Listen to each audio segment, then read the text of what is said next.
No.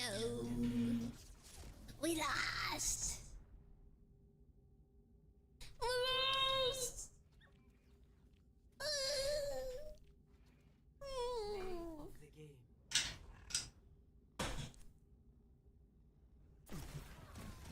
Meteor strike. Who dares confront me?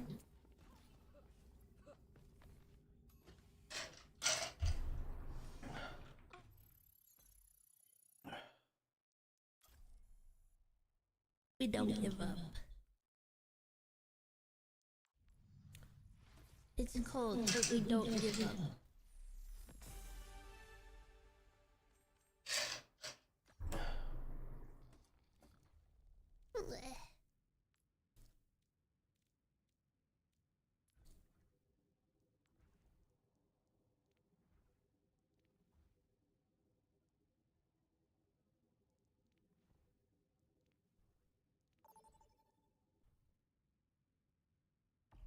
Choose your map.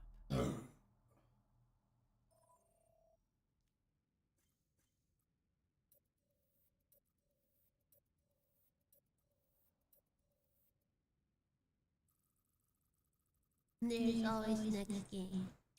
Yeah. Yeah. Select your hero. Pew pew. What? Choose hero bands.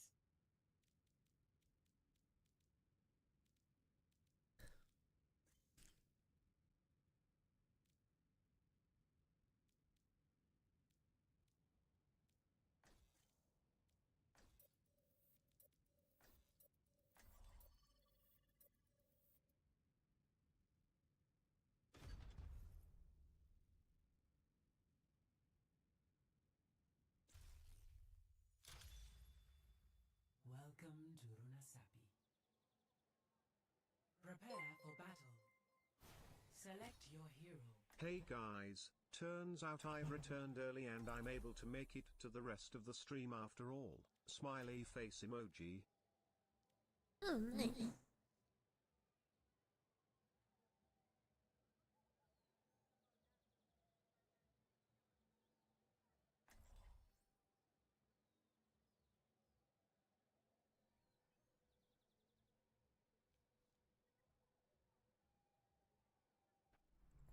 Don't worry, I'll be right behind you. I'll make it work. Oh, did I bring my sun cream?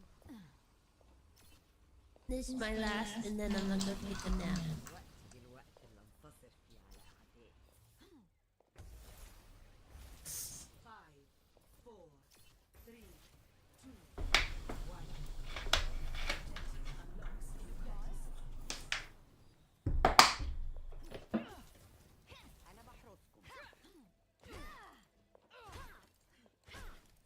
Supplying damage increase. Just what I was looking for. Enemy over there. Mercy. I'm so eepy.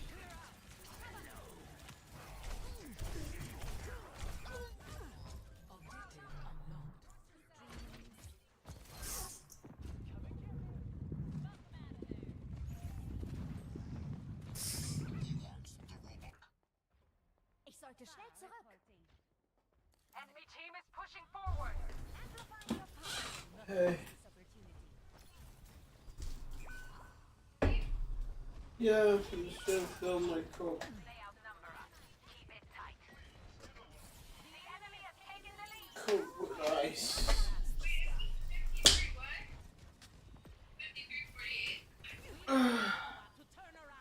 Yeah.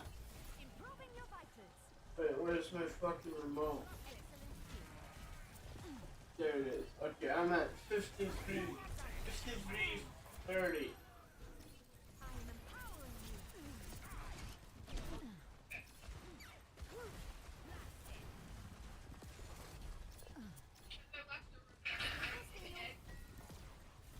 Yeah, me too.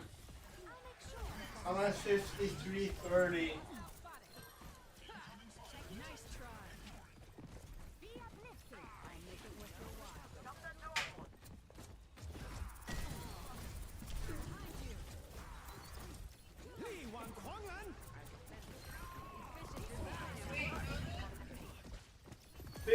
3:30.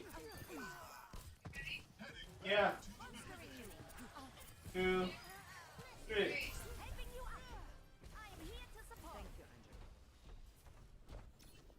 Okay. Here we go.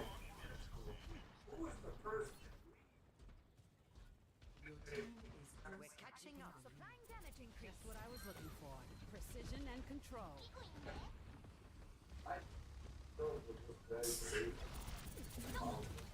Continuing damage increase. Disrupting.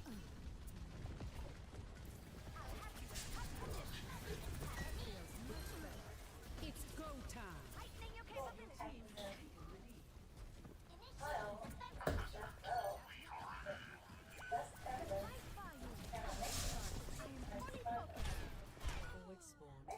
Oops.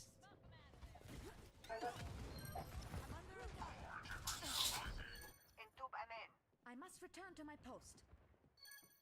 I died.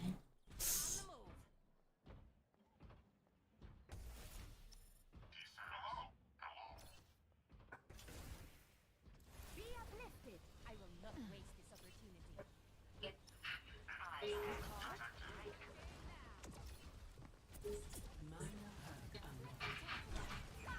Nanobost administered.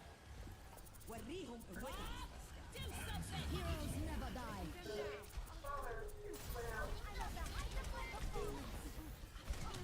Demon Ghost, thank you for the prime.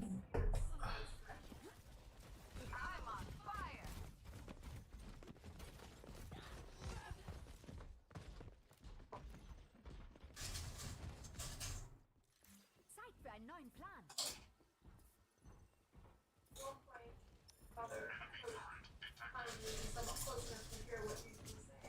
Damage intensified. Rocket barrage incoming. Heat check confirmed.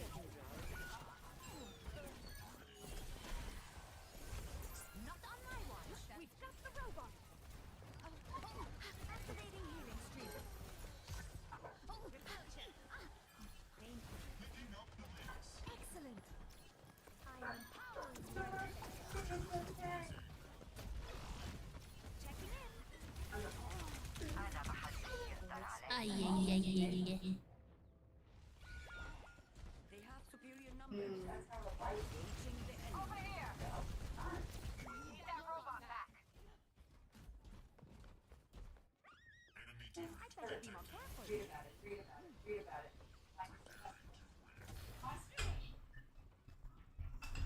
about it. Breaking them down. Up and away. Right by you. That's what I was looking for.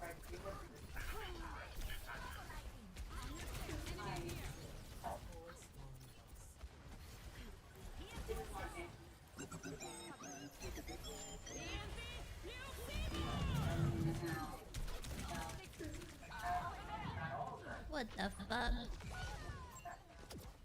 I did.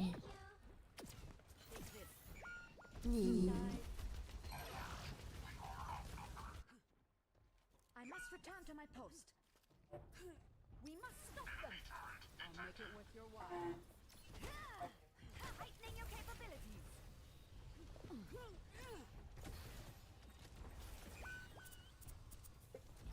Efficient design at work. This would just take a moment. That feels much enemy forward. It's go time. Be uplifted. There's the enemy turret. Take it out.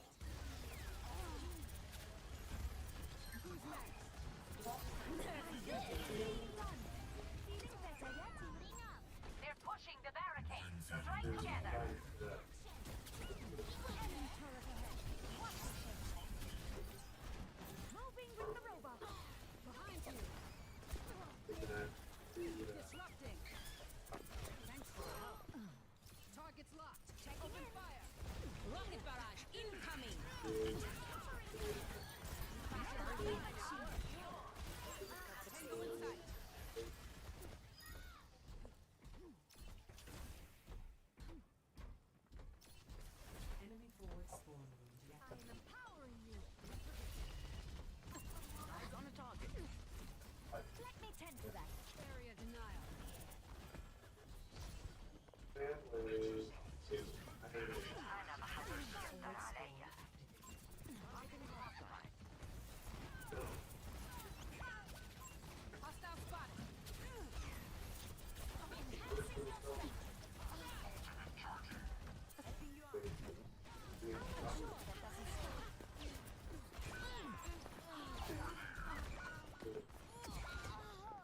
so many of them.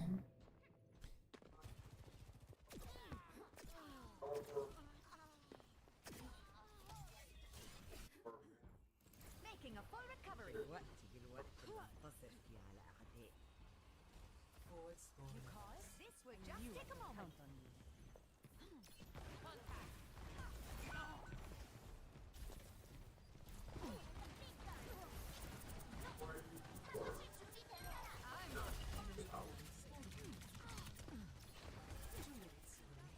Heroes never die. وليهم قوتك.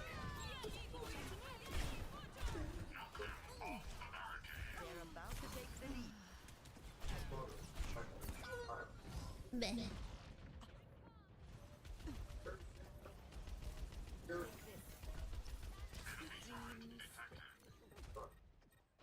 Healthy body, healthy mind. Here's your help. Just what I was looking for. You need urgent care. Breaking them down. Diving in.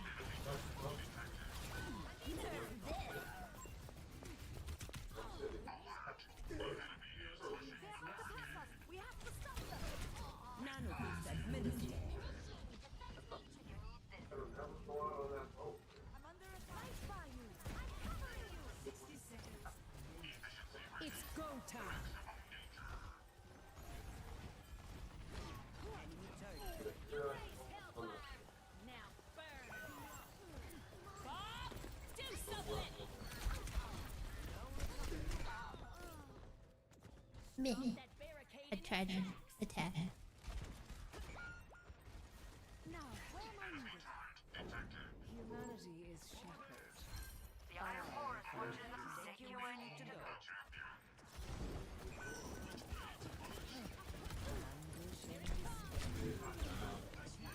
I require assistance. Enhancing your vitals.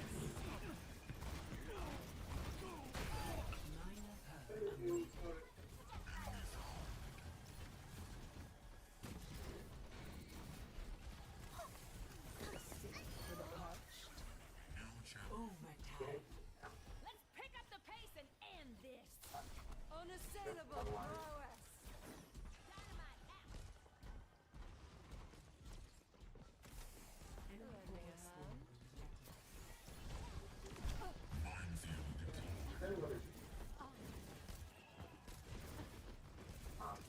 Misery made manifest. Get in there, Beelzebub!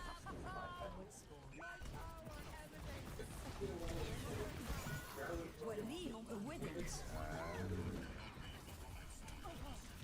That's the point. No, we lost.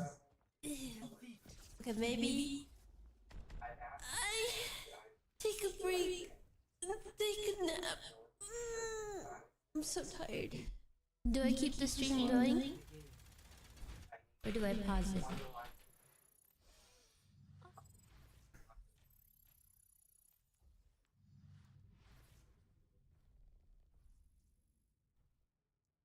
I pause it. I'm gonna pause it, but I meant like, do I keep the stream going? Like, I mean, obviously I would pause the timer, but I meant like, do I keep the stream going or do I restart it?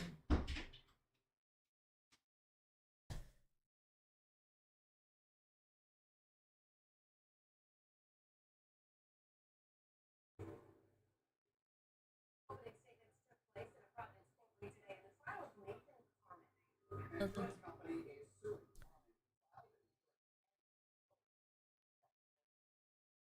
Okay, I will be back later. Bye.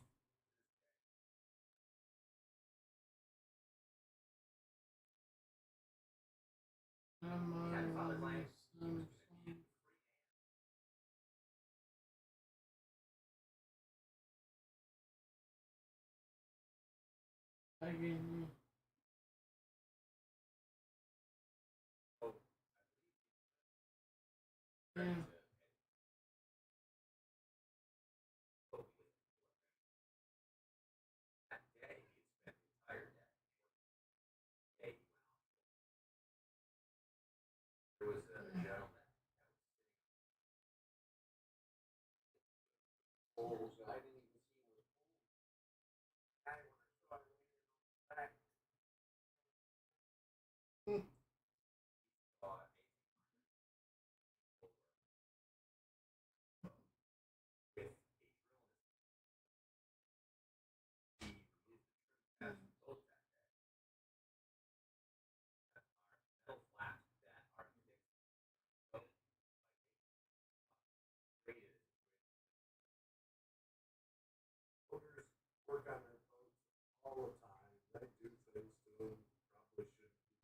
I am Ray, and here's how you are going to cheat the law of karma. Now, let me be clear. If you tell anyone that I told you this, well, let's just say you better not do that. And I swear to God, if you use this for evil, I will send a swarm of bees to your house. And you won't like that very much now, will you? I didn't think so. First, let us explain what karma even is, because, well, it'd be good to know. The law of karma you can just think of as the law of cause and effect. Like, your actions got consequences. Everyone's got choices. Yep. The word karma supposedly means action. But it's a little bit deeper than that. It's more than just your actions. It's a whole chain of events that lead to the expression of your life. So, whatever you experience, you would say that is your karma. If bad things happen, it's because you're negative karma. If good things happen, it's because you're positive karma. And all of this is like transferred over from the past life. So whatever you did in the past life, you're experiencing the fruits of that. Who would have thought? Now to most people it probably doesn't make any sense, but once you realize that life is just the transmutation of energy, it's the transfer of information from one state into another, from one form into the next. That's all that life is. There is one life manifesting itself through an infinite array of different forms, and we exist as those separate forms. And when you look at it this way, the law of karma and past lives and reincarnations and stuff like that, it makes sense because it's just change. In order for an effect to happen, there must have been a cause. Now, all of the religions are going to tell you that you cannot break the law of karma. It cannot be done. But there are some loopholes, so you don't have to face the unbearable weight of your sins. How about that? Would you like that? Here is a simple diagram to understand. So, within you, there is source, God, life. And you're connected to that. And you're also connected to the world. Now, all the information that is you, that manifests as your particular form, that is karma. So, when reality is being filtered through you, through your mind, through your body, all of that information is getting projected out onto the world, and that is what you experience. We are just experiencing ourselves projected outward. Again, it's all just information. And whatever information manifests in our life is an expression of us, our karma. And this karmic cycle has a few chains. Or should I say links in the chains. The chains that keep you enslaved. You didn't know there's the whole spiritual awakening thing, and being enlightened is about breaking free from the cycle of karma. So you don't get reincarnated again. Now this is a very simplified version, okay? Let me make this a little more clear.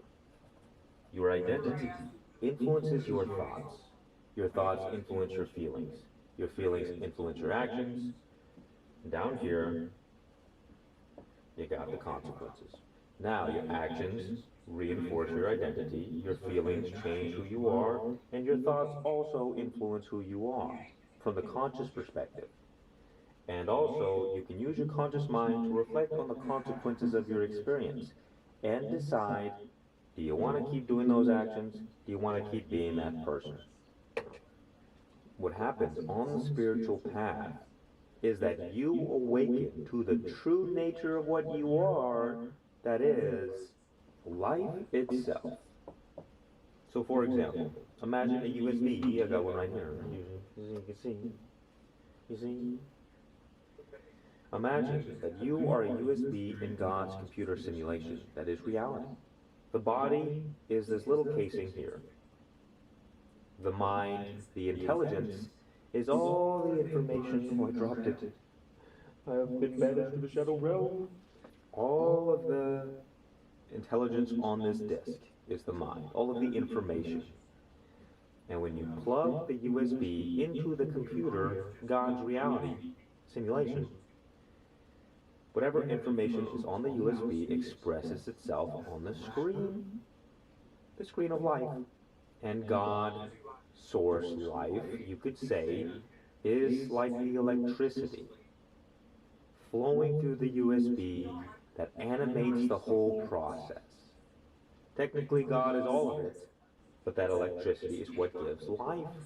That on the spiritual journey, you realize that you are that animating principle, that your true nature is not as a mere monkey, not as a human being, not as a bundle of concepts. You are life itself. You are consciousness. And so what happens once you awaken to this fact? You stop creating new karma for yourself. Why is this? Because you cut the head off the snake, you no longer identify with form. You are not a person, you are not thoughts. You can experience yourself as the I am presence in this moment. You just are, you just be. That is your true state of being. And we, as human beings, have become lost, trapped in our minds, a slave to our ego prison. That is, a bundle of thoughts and stories and beliefs about ourselves and the world and others. And we live from this state. That is what is the matrix. We live our lives through this identification with separate self. Like, I am this little human monkey doing my thing, eating bananas. But you are life itself. That is the true nature of things. So you stop identifying with the separate form, and you begin dissolving back into the oneness of all things. And you become free. Because right now, chances are, your consciousness is stuck in the body, in the mind. And therefore there is struggle, there is suffering, there are problems.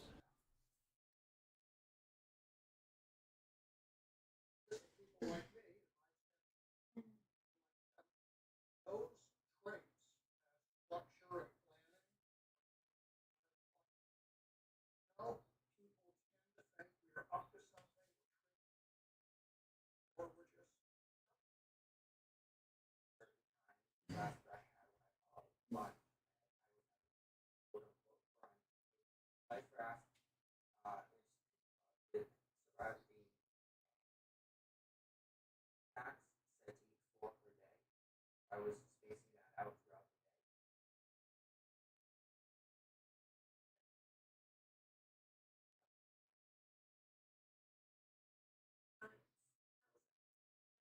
No way. Based on the narrative that he told us, that he could have said, where he said, even roughly, where he ended up.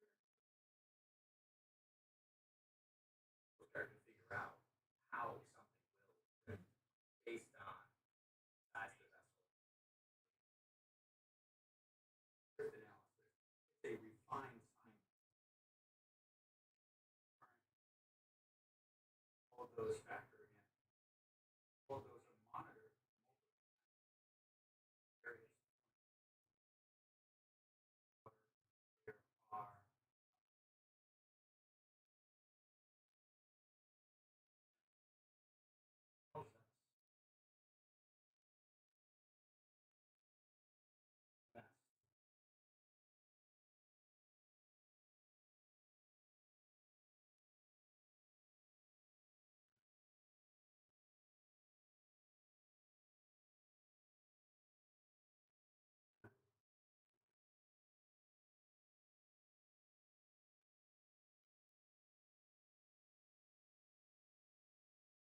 There are drift analysis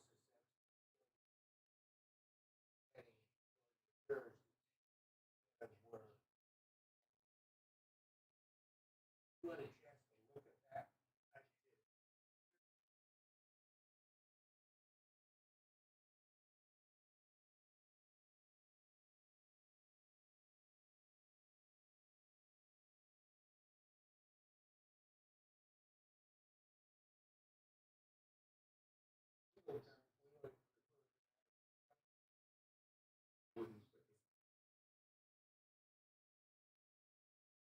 there a research grade relied upon for the world's leading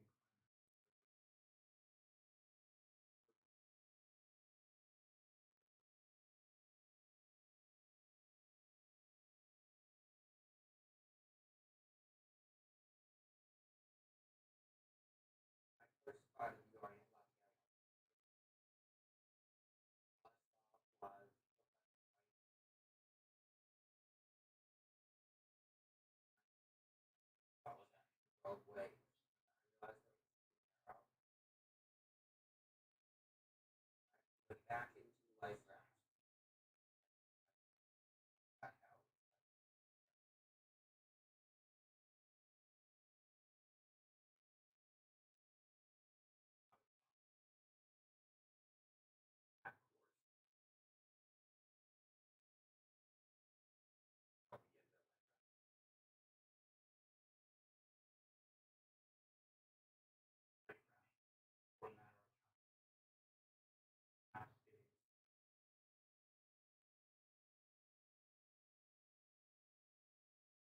Photo of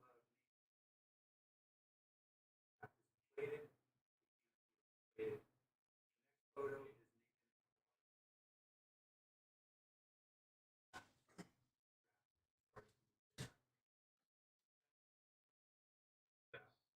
graph. My interpretation of it.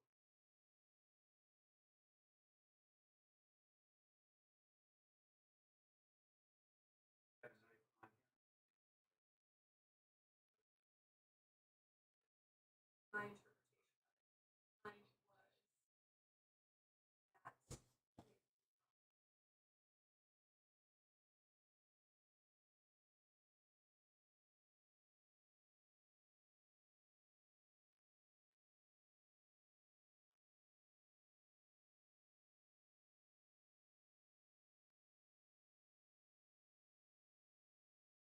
Wasn't in a life raft.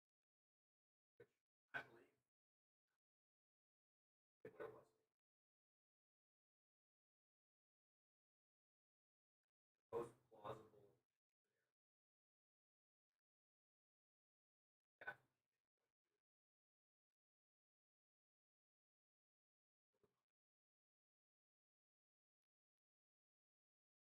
Most of most likely somewhere near Long Island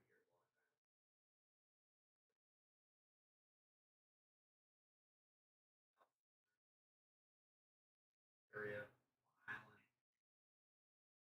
I weren't looking along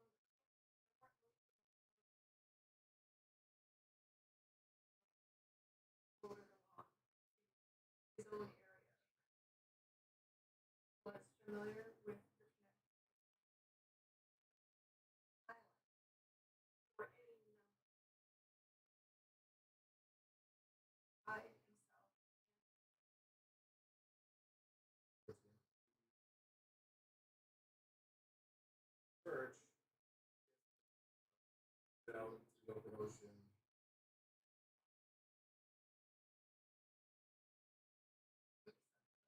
shortly before Trigger within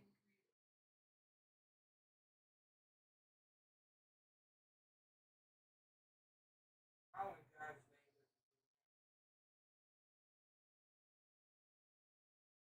I don't give a tree. I don't give a farm. What's the kid going? Here, there, he's a baby. I mean,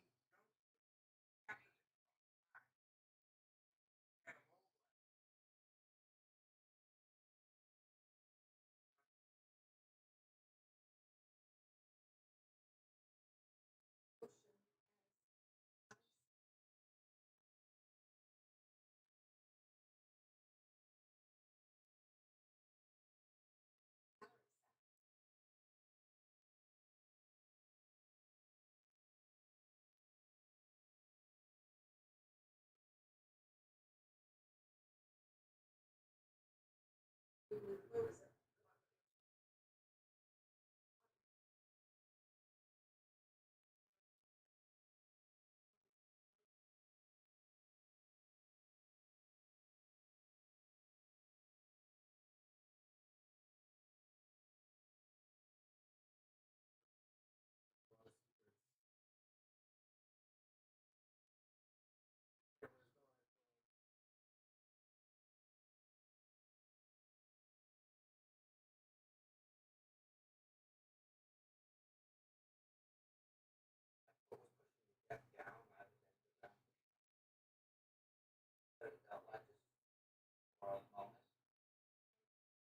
for being in water, a loop of the wheelhouse,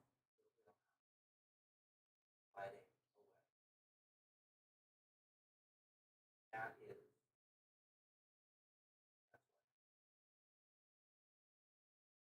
Where was your mother? I did not see her.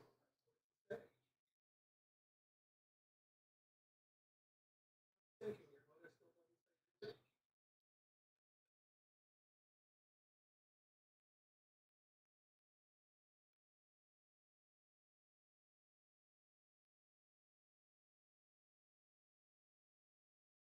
I can't say whether I can say I didn't hear.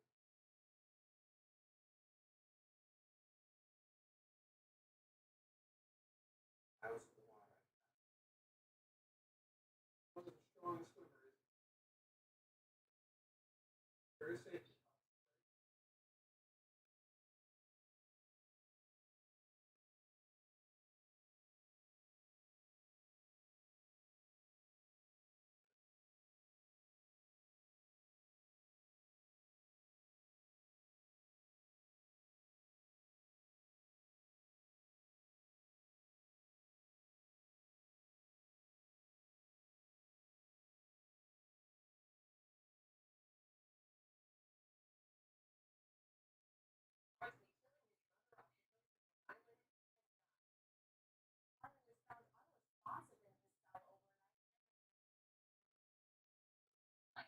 Elevating a low on the high seas.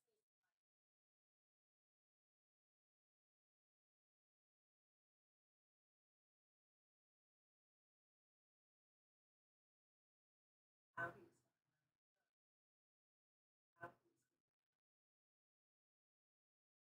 that's that was life in prison.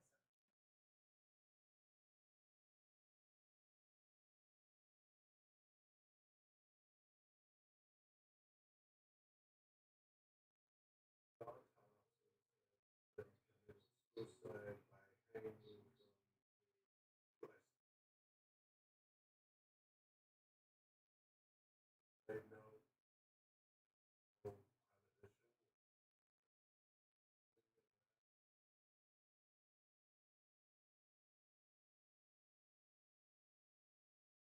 It was totally a shock. Pretty good trial. And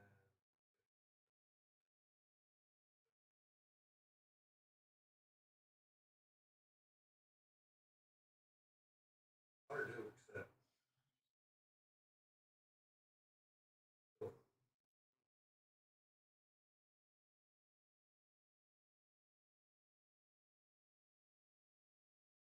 There is no way they could have killed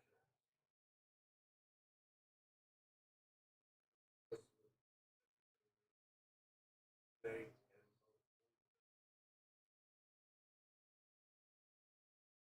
yeah, never harmed the soul.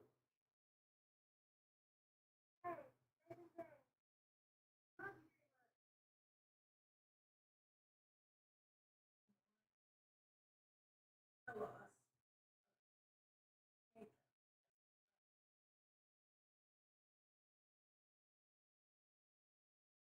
There, but we did not warn.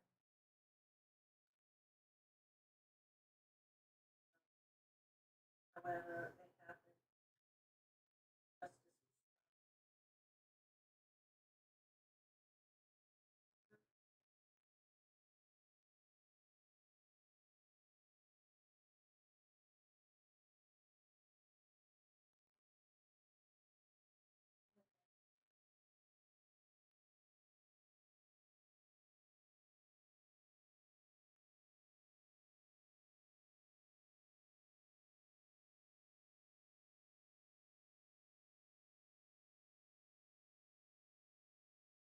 just as we I wonder, they say, well, you know, his mother didn't do this.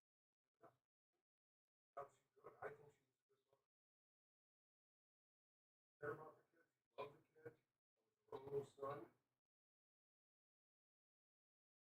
Looked at her complicity in it, and she was saying, you know, whatever happens to me happens. I don't have to turn on my son. They're fake.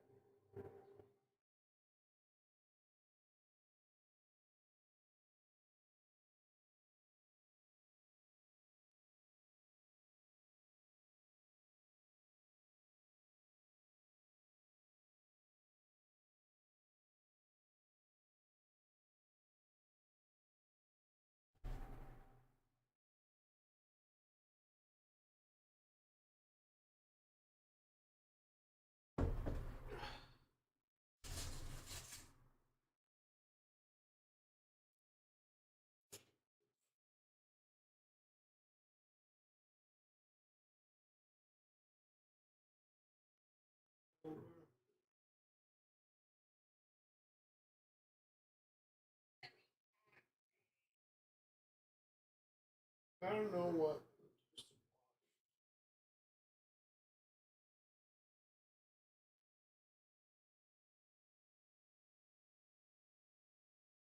Yes, no for me. It was okay.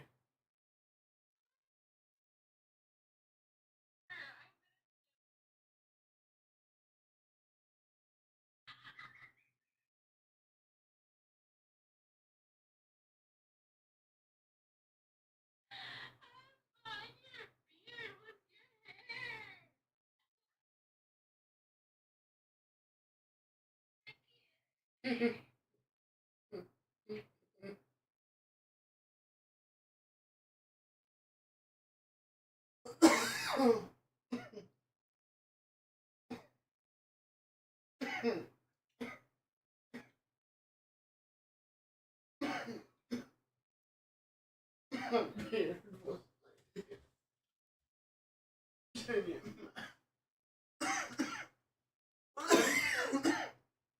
my god.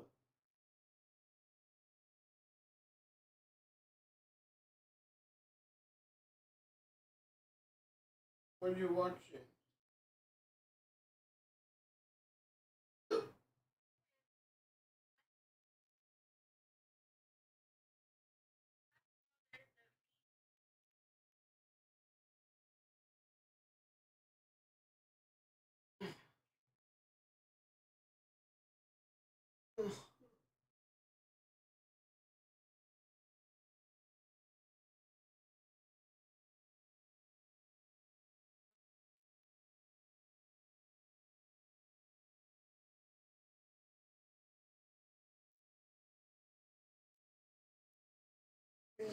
False.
Huh?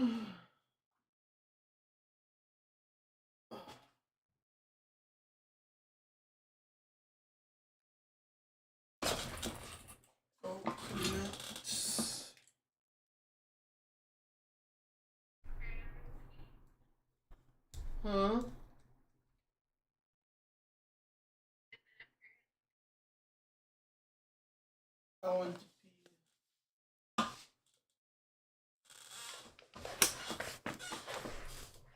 Did you also pee?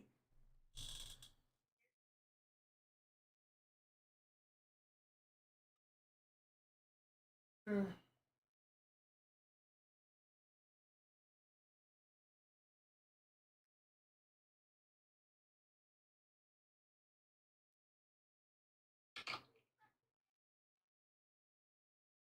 Yeah, so...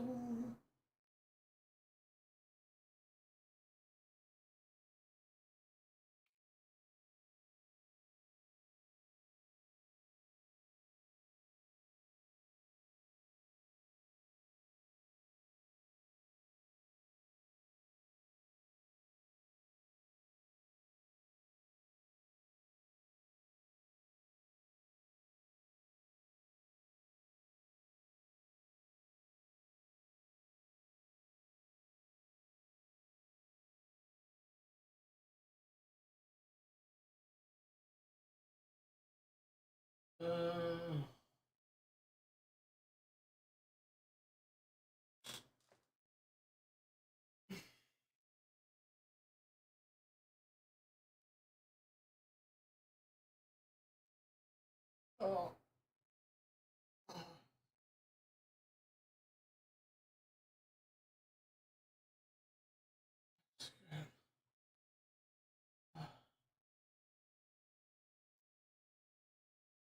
Look at your pretty eyes.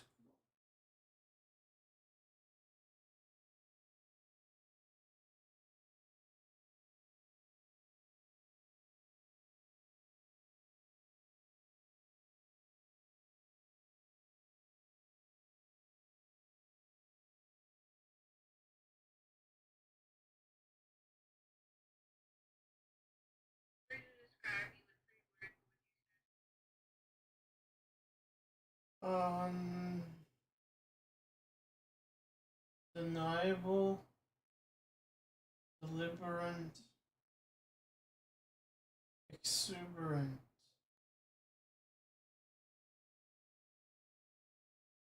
I don't know. This is first words. Okay.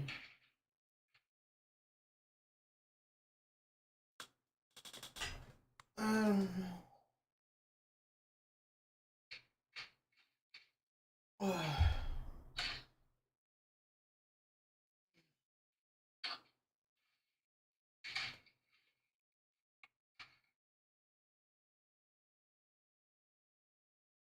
What you doing?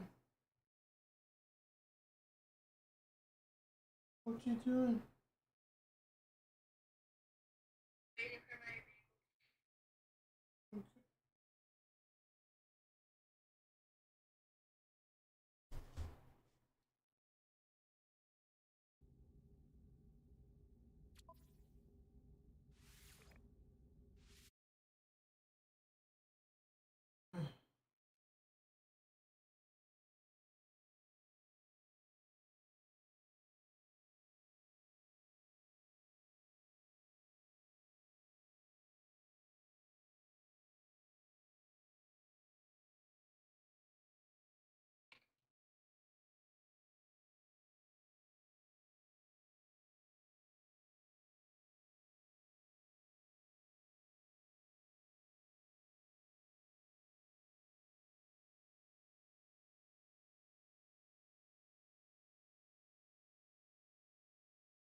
a hat wearer?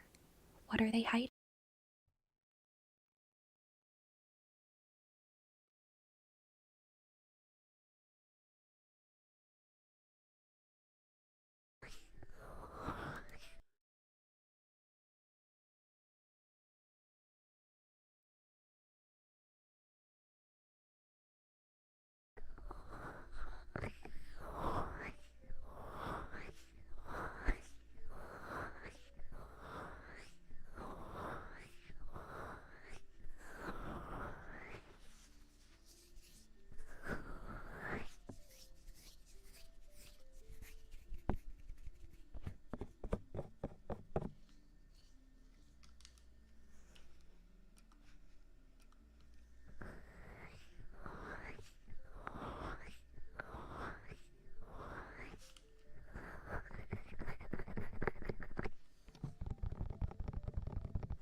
with little wooden things inside, like maracas.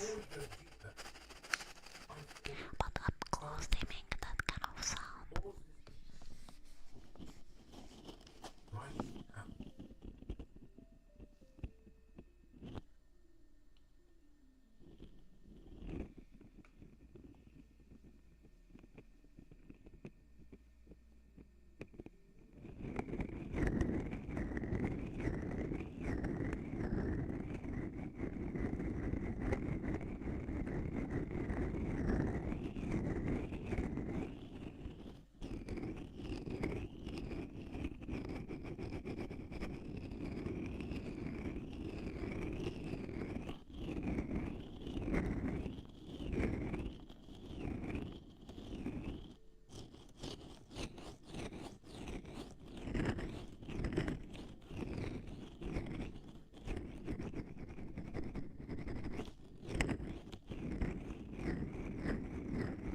November 29, 1979. You are not confined to a body. Should I give up my mundane life for spiritual progress? Give up your body identity. Always remember that you are not the body. Would you like? Should I meditate? Remaining with full awareness that you are not the body is meditation. Know that you have a body because of your beginning. Knowing that you are not the body. Consciousness. Form. I find it difficult to forget that I am the body. The past. Now you are here and you are told what you are. Have faith and the rest will happen slowly. What is the difference between Mukshu, one who desires to be liberated, and Sadaka, a spiritual seeker? Mukshu has a body, seeker is bodiless. Because of your body identity, death and rebirth apply to you. What is the difference between a seeker and a sage or a Siddha? A Siddha has achieved the ultimate. Not the slightest doubt that he is not the body with name and form. Nor an individual, neither a man nor a woman. Who has spiritual power? Is he a Siddha? No. Who is established in the self is a Siddha. Does a sage remember his ignorance prior to becoming a sage? Just as the sage does not know darkness, a sage does not know ignorance. More than self-knowledge, I wish to get rid of pain. That you must get rid of ignorance. There will be no death and no rebirth. Knowledge is like sunrise.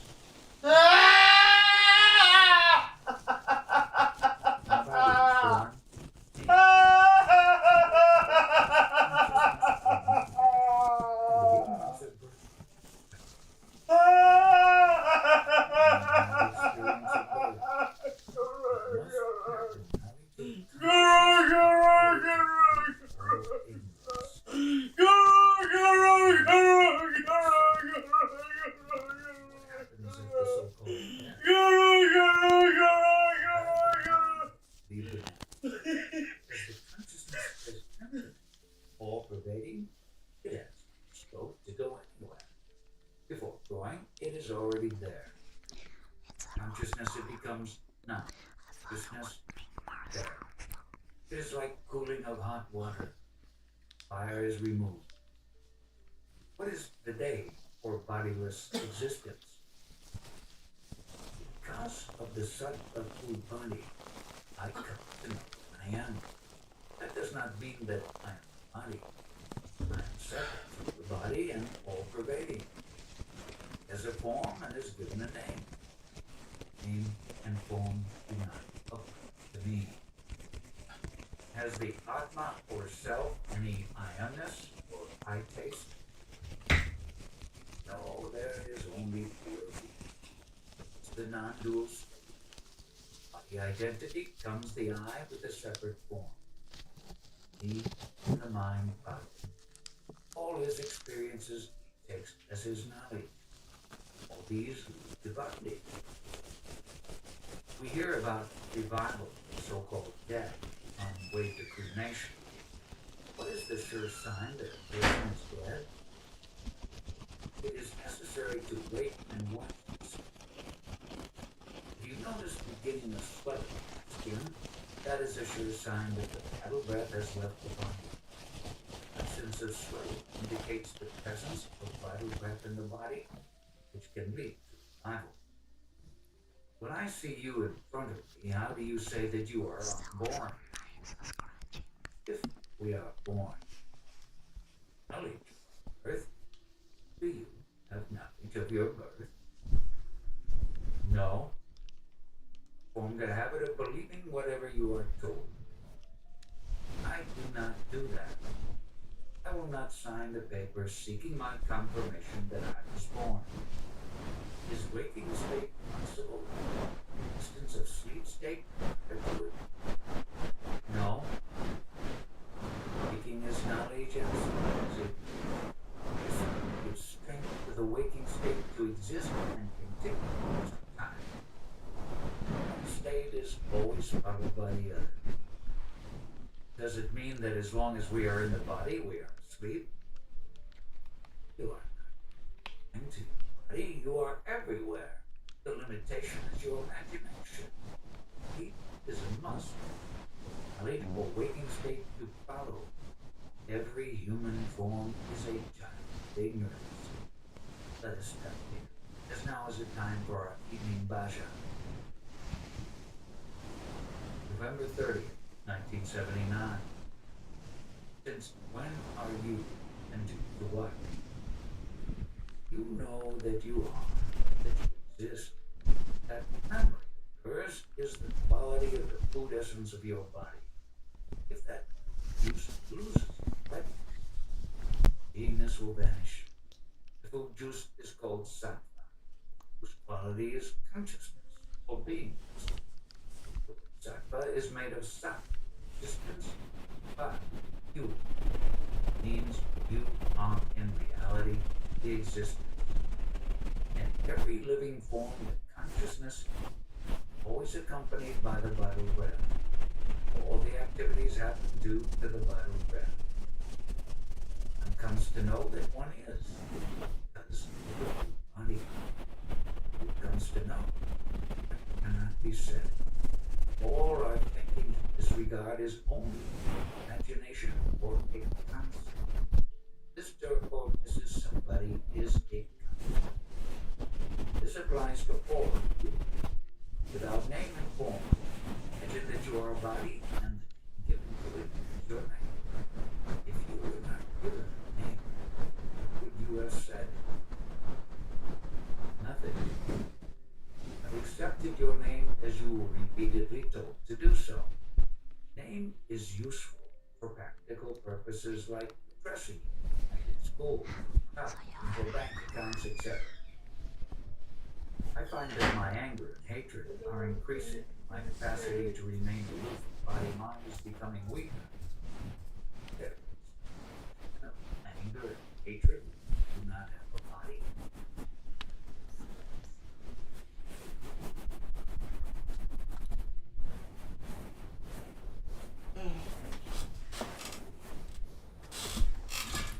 Just so I'm so fucked up emotionally.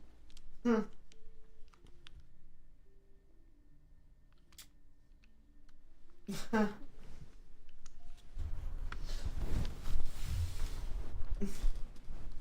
I'm a real mess.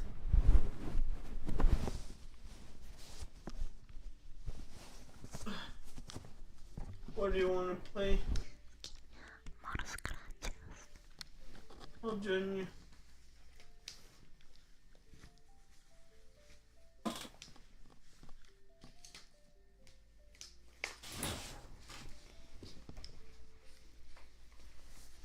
There are too many cables around. They stream together. That sounds.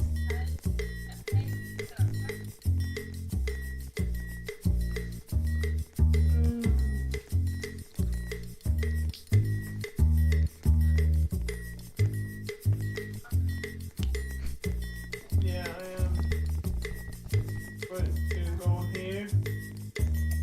Dude, here. No. Here. Wait, no. No.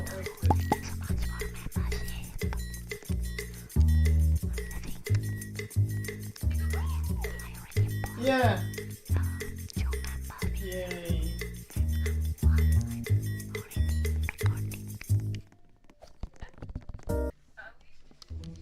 We did it.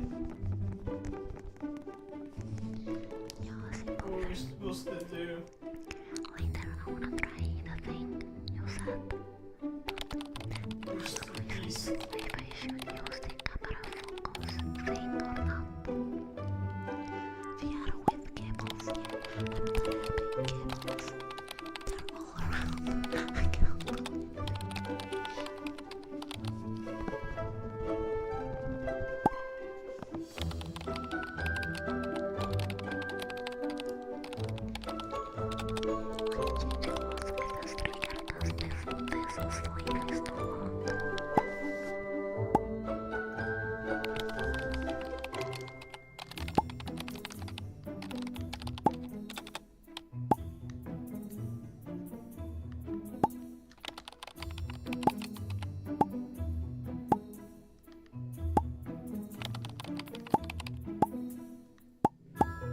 Skip.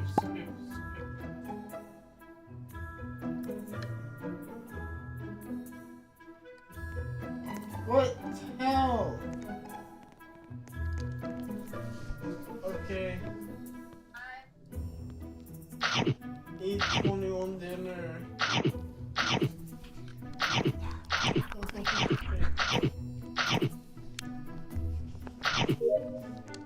8:21 dinners.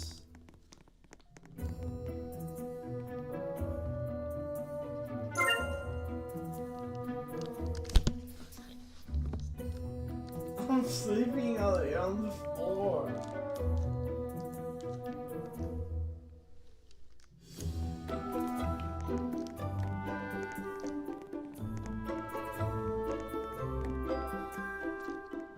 Okay. One. No. Yeah. Okay.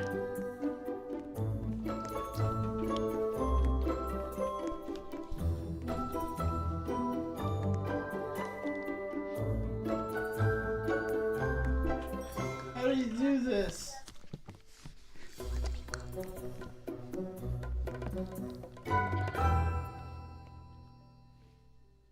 Oh.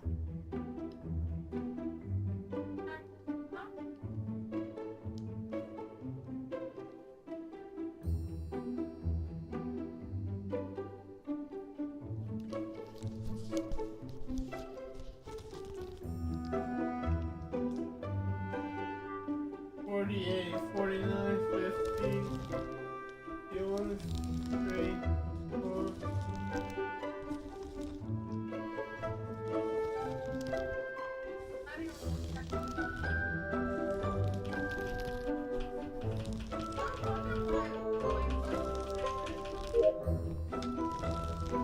Was you supposed to be tapping the whole time?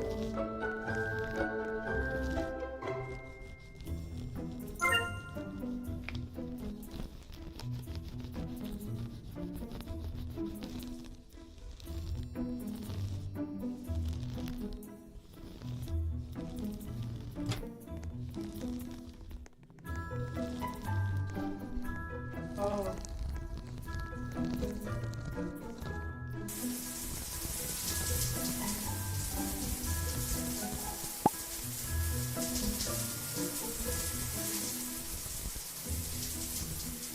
What are we supposed to do?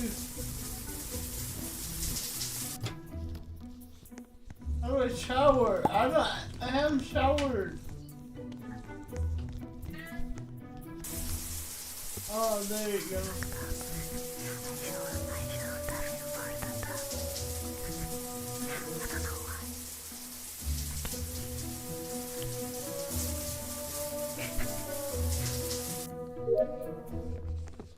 What?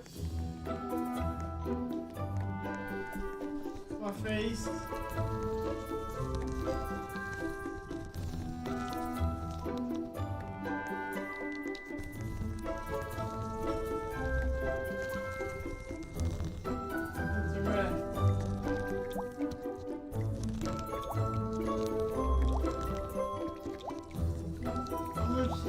want?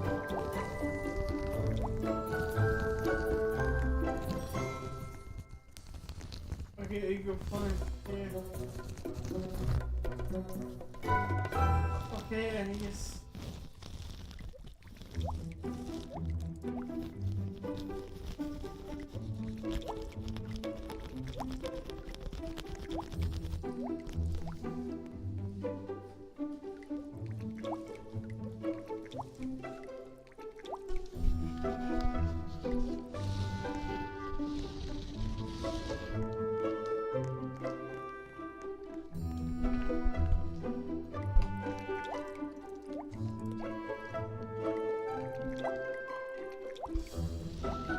It's giving me anxiety.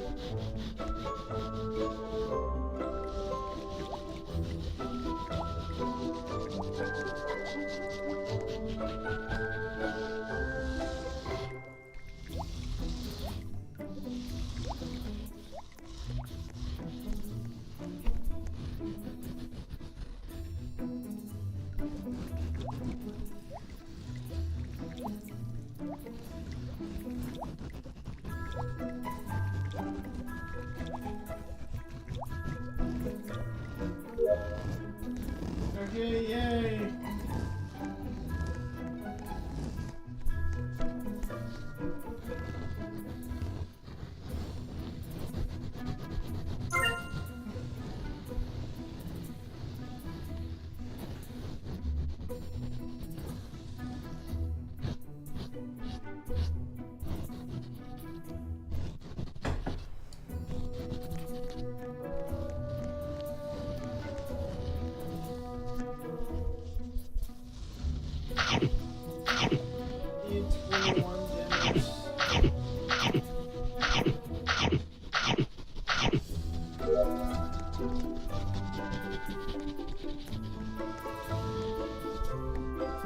We have to do this.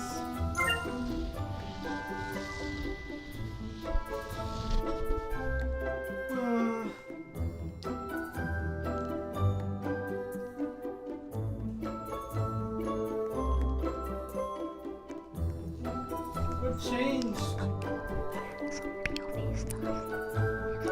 Table move. Did you leave?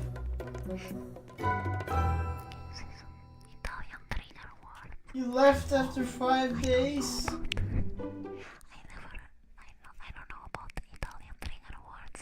No, I didn't say that.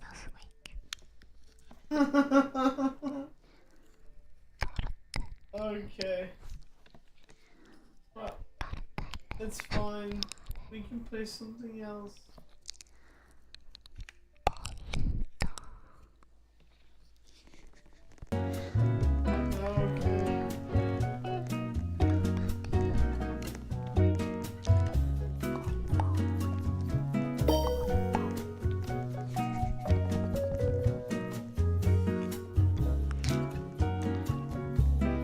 Is this a scary game?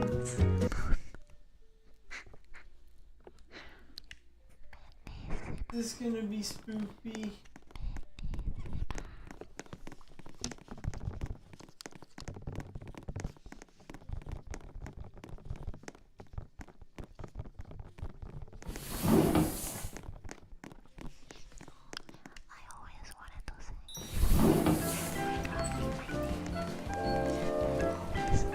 Nice. There's not a lot in the mega store.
lightsaber.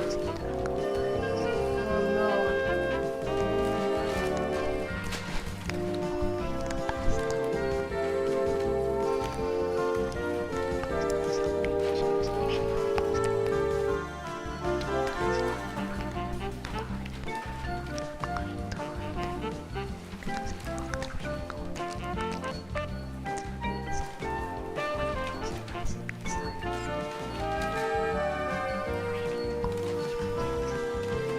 Buying a lightsaber.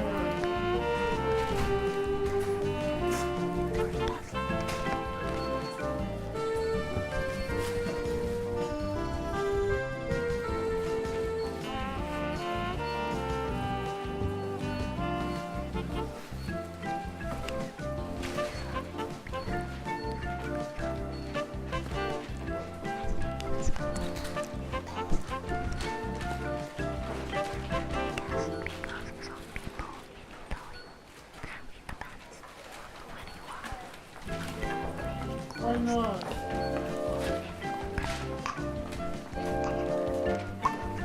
Okay.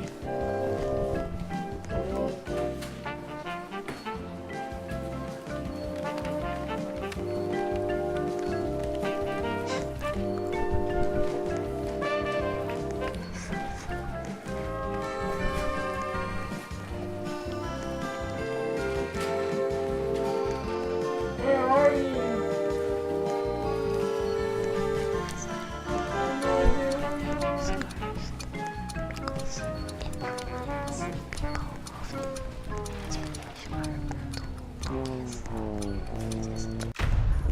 Oh no!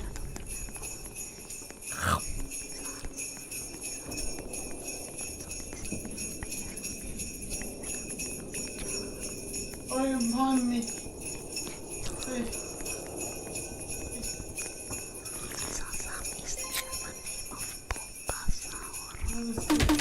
What? Help! Help!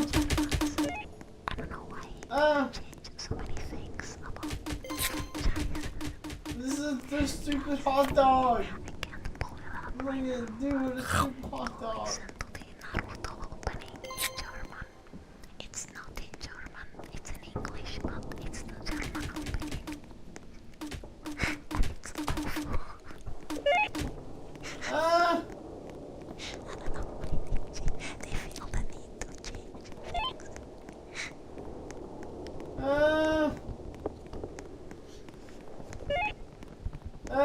This is so scary.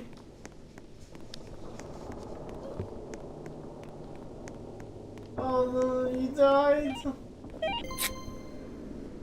Oh, I died too. That was terrible. Experiments with camera focus.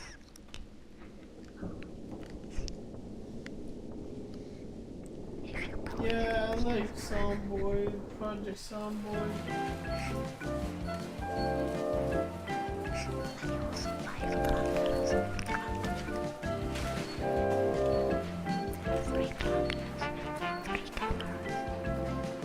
Do we have to wait for that long?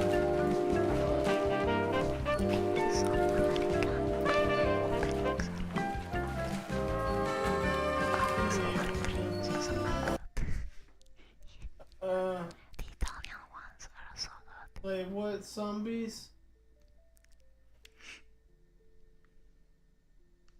Okay, I'll come. Don't sing, pésame mucho.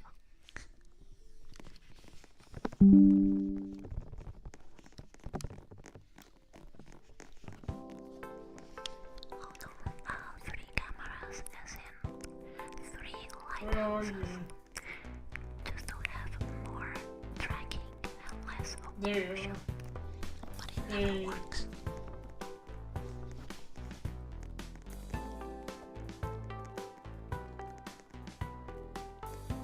Okay.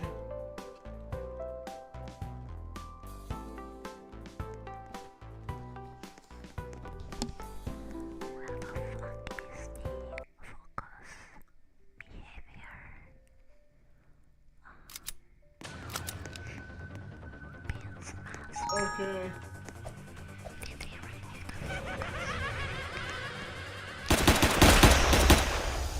Hey, guy. Oh, this is like brain rot.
Motherfucker!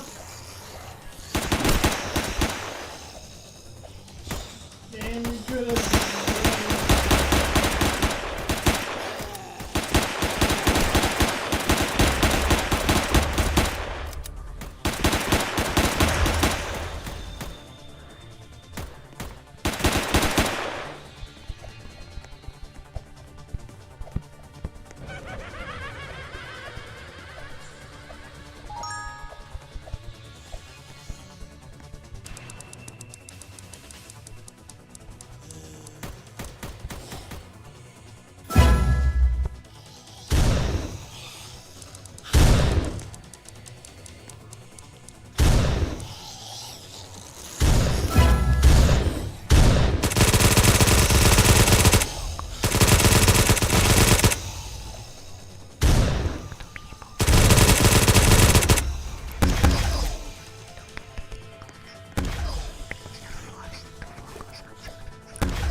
Oh, fuck.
we still playing?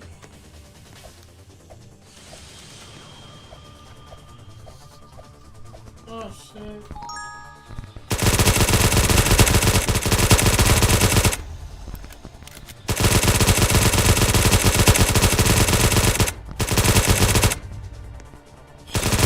Start. Dude.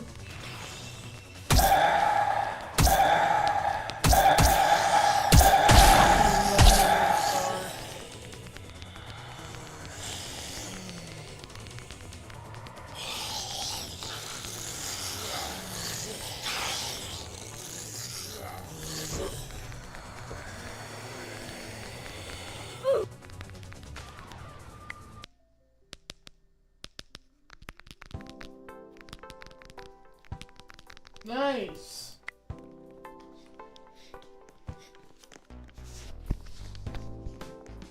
We did good.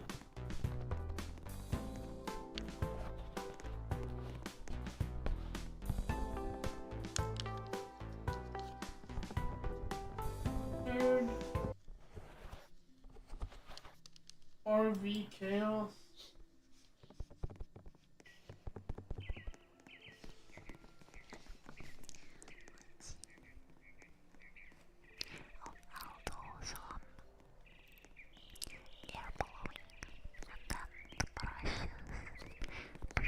Oh, this is like based on that RV game.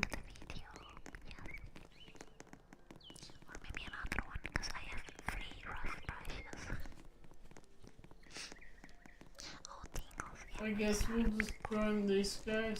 Just don't get the tingles, it just relaxes them. Yeah. Sometimes I get tingles from the most stupidest thing.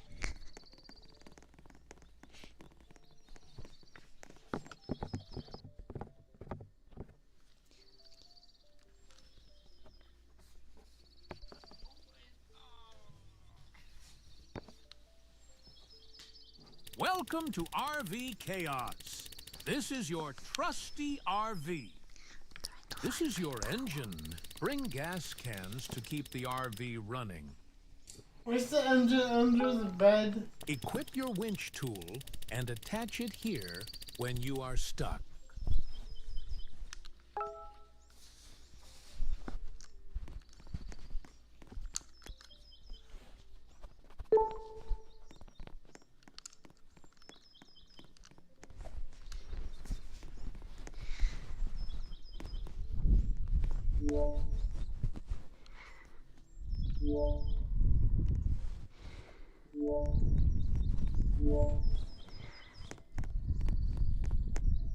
That's true.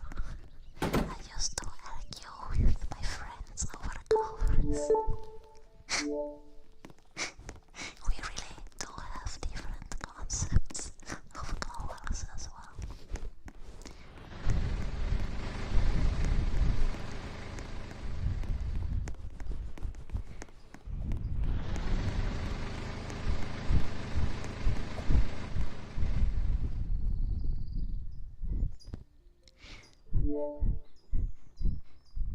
Yeah, they left us.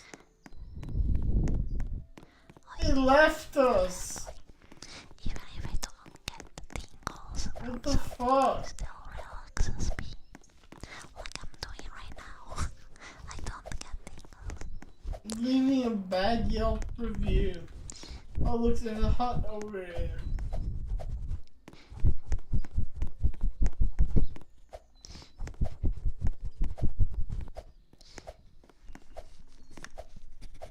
Yeah.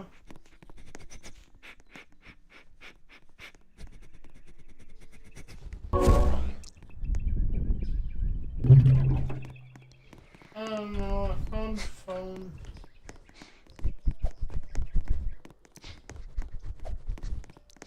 I don't know, like, should we just, like, kill ourselves? What's the point of this game?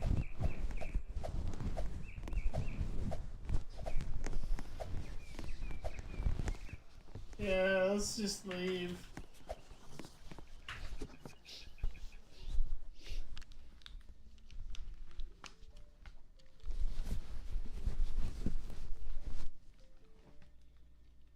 play Grass Incremental Simulator?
Volume. Music is terrible.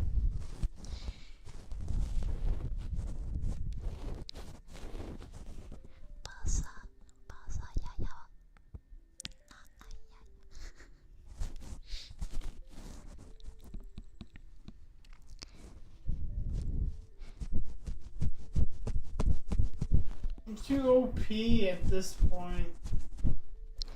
No fun.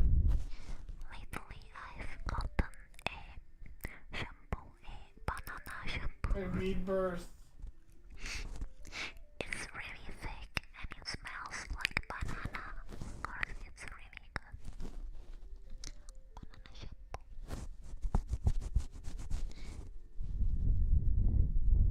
I don't use it for ASMR. I just use it for to shower.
Need to watch my posture because my back hurts. Because I always stay like a hunchback when I do streams sitting.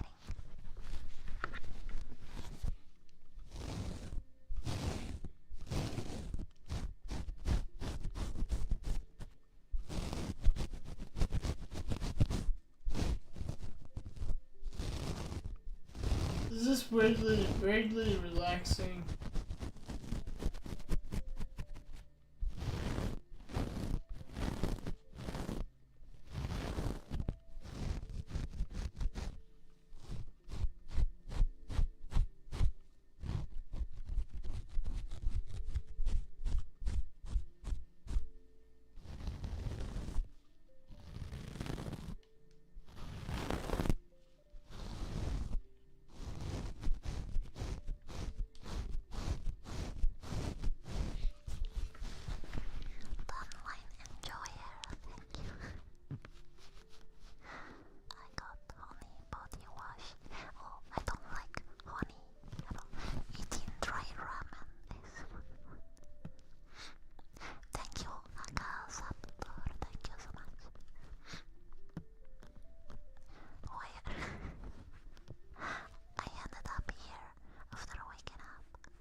fast.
Move 28.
Only I had math.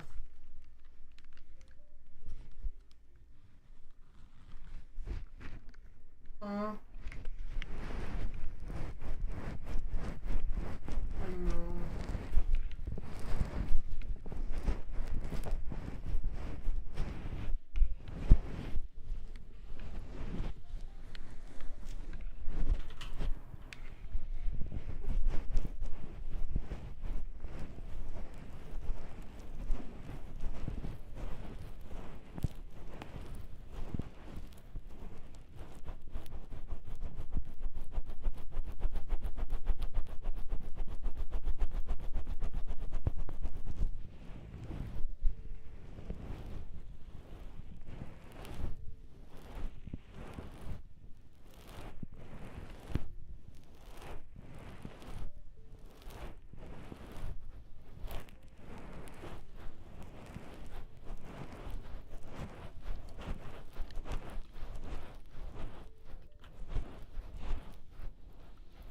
I've used it for so long.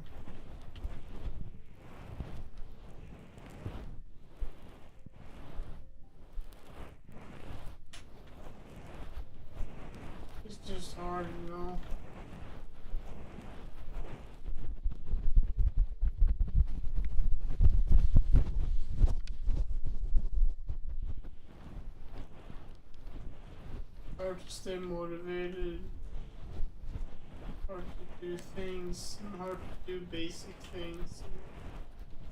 I don't want to be like that. What if I just sleep all the time? I wish to. Can't wait to go to sleep with you.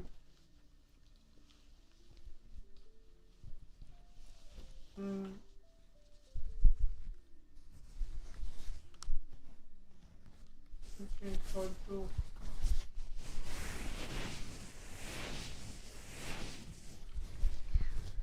I'll give you big puzzle.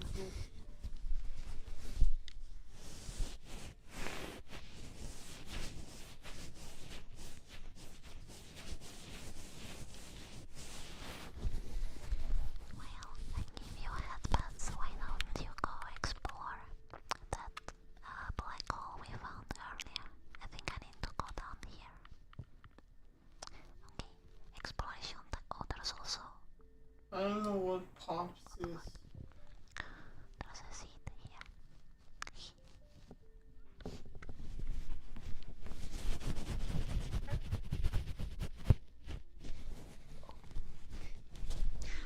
Yes, crashed. I'm not gonna click anything on it because the stream is still going, I think. Yes. So I'm gonna ignore OBS.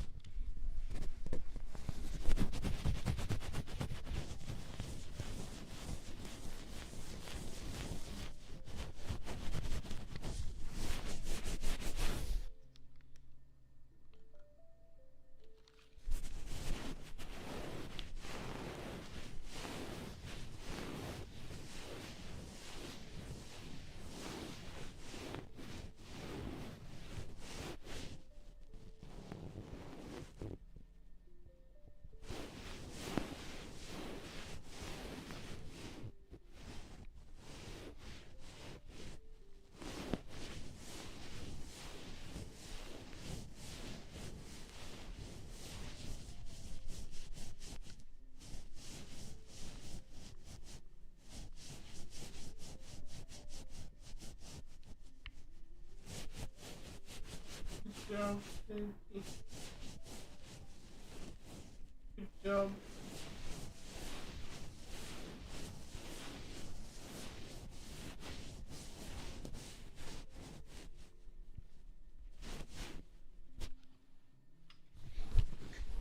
I don't know what that is.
Let's go to bed.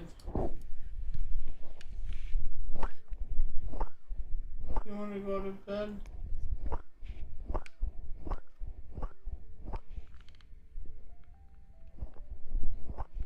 Evelina, you want to go to bed?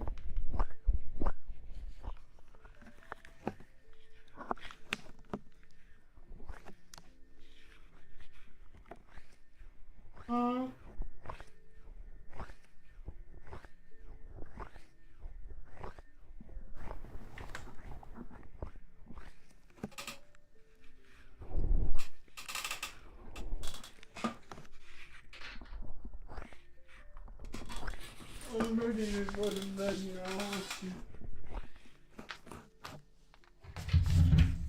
I'm tired too.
Let's see, what was that?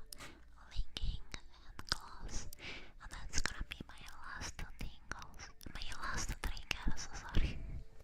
Because it's almost time to finish.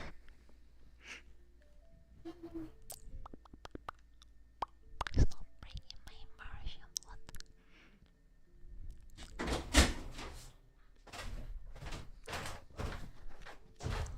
Yes, it's 3 hours. I didn't want you.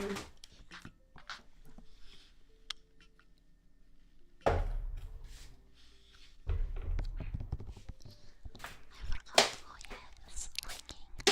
Oh, my body is dead. Okay. Let's go to a cooler place though.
Falling asleep.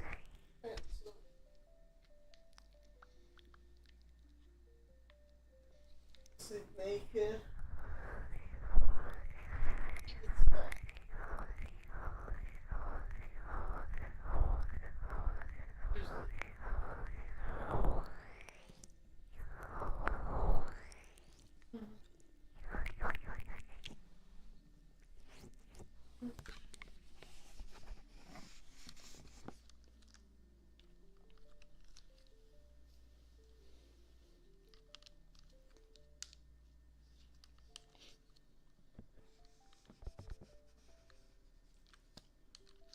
It's hot.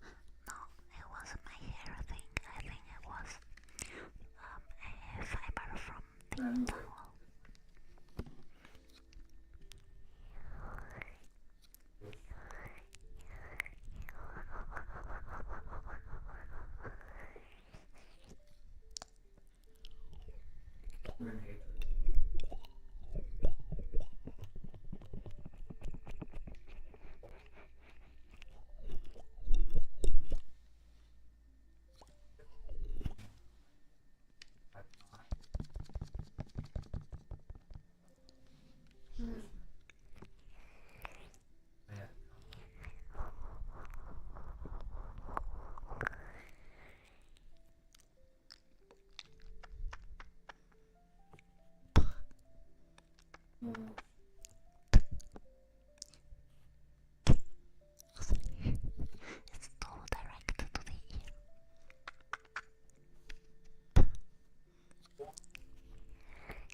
Become bodiless and realize self.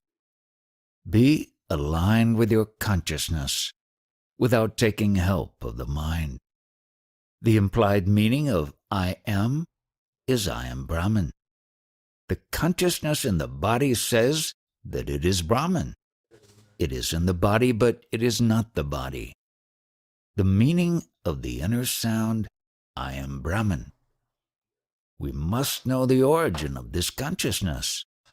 One who has a body but knows that it is not one's form becomes calm and quiet.